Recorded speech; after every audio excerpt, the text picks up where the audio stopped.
Buenos días, estudiantes del quinto grado. El tema que vamos a desarrollar el día de hoy son continuando las misceláneas de la guerra, pero esta vez nos vamos a venir a nuestro lado, a lo que nos corresponde, nuestro mundo, nuestro territorio, nuestra patria. Sin más preámbulo, comencemos.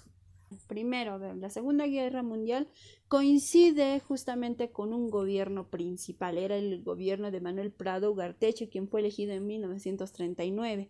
Y al iniciarse la guerra en Europa, el gobierno de Prado cambia la orientación favorable a las potencias del eje que muestra el régimen de Benavides, ¿no? Sin embargo, mantiene una política neutral en el primer momento, solo que después del ataque por ejemplo, al campamento, ¿no?, de Pearl Harbor, ¿no?, de Estados Unidos, fue abierto el respaldo tenía que respaldar la colaboración de Estados Unidos. ¿Por qué? Porque tenemos también una deuda y hasta la actualidad seguimos teniendo deuda con Estados Unidos e Inglaterra. Entonces, rompe sus relaciones diplomáticas con los países del eje, que eran, ¿no?, entre ellos estaba Alemania, ¿no?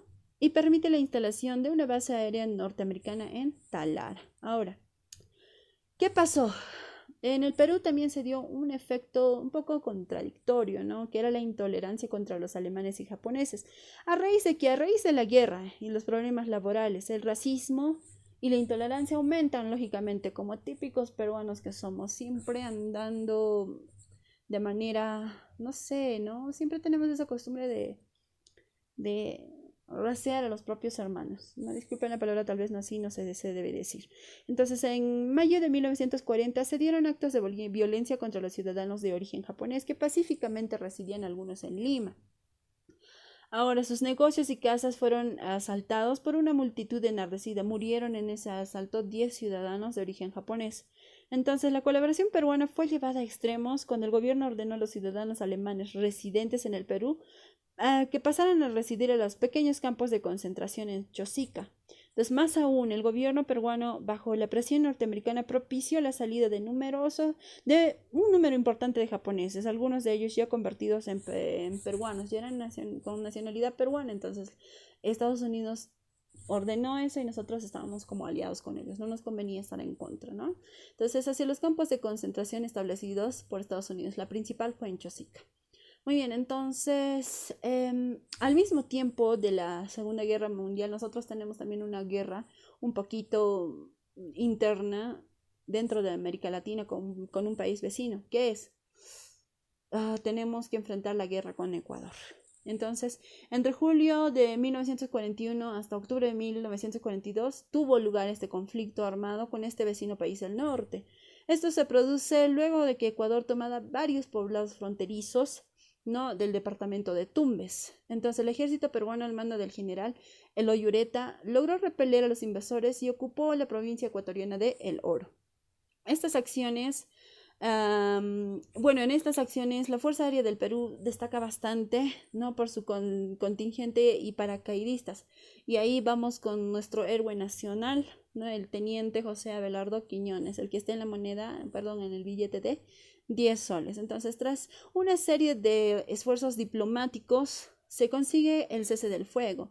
Posteriormente, durante una reunión llevada a cabo en Brasil entre las repúblicas americanas con el fin de discutir una política común frente a la guerra mundial, se trató sobre el conflicto entre Perú y Ecuador. Estas negociaciones culminaron con la firma del Protocolo de Paz y Amistad y Límites en Río de Janeiro. Entonces, este protocolo de Río de Janeiro se firma en el año 1942, no, con sus respectivos ministros de Relaciones Exteriores, no tanto de Perú y de Ecuador. Estaba Alfredo Solf y Muro y Julio Tobar Donoso. El 29 de enero de 1942, se define en realidad la línea de frontera definitiva entre ambos países. Por su parte, Perú se compromete a dar facilidades a Ecuador para, para que pueda navegar libremente por el río Amazonas. Se ofrecen como garantes este cumplimiento, ¿no?, del cumplimiento de este documento cuatro países: Estados Unidos, Brasil, Argentina y Chile.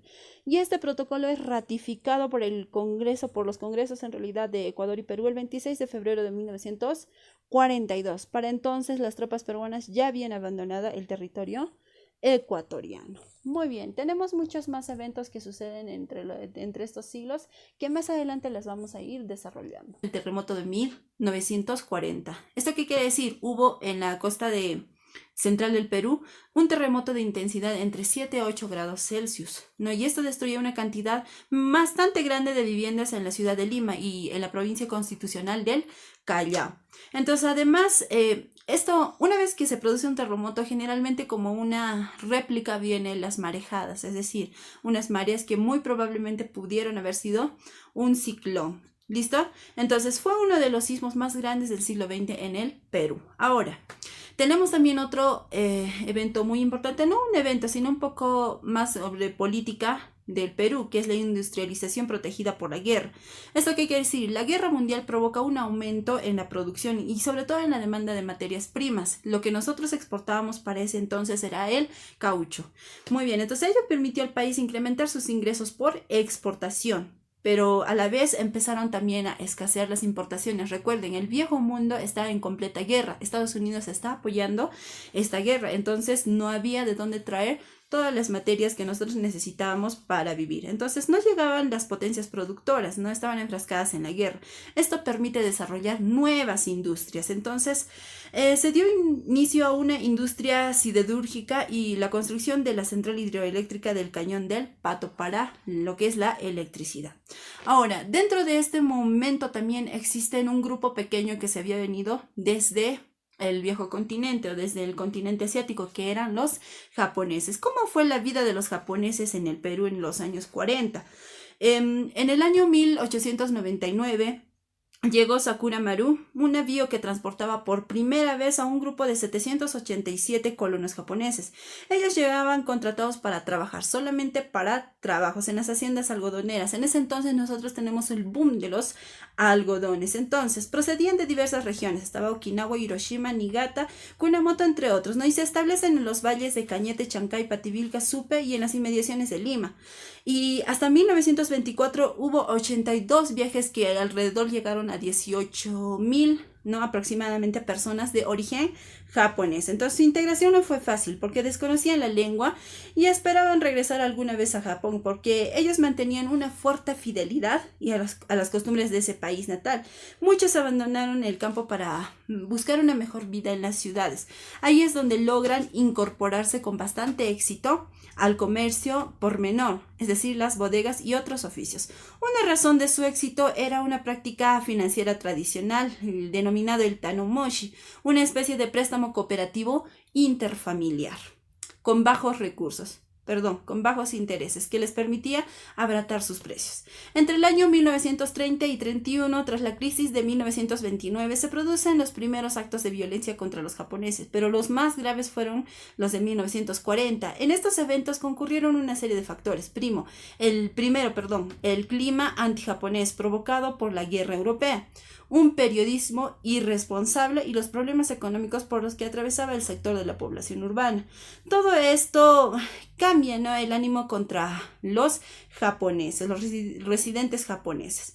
Muy bien. Ahora, en el año 1943 se produce el incendio de la Biblioteca Nacional, donde se pierden numerosos e invaluables materiales bibliográficos y manuscritos, en realidad, tanto de nuestra historia colonial y republicana, ¿no?, de nuestro antepasado en realidad, los cuales ya no se pudieron recuperar hasta la actualidad. El gobierno de Prado se encargó en realidad al historiador Jorge Basadre la dirección y la recuperación de esta Biblioteca Nacional. En esta se resume lo que son las misceláneas para el Perú dentro de lo que es el marco de la Segunda Guerra Mundial.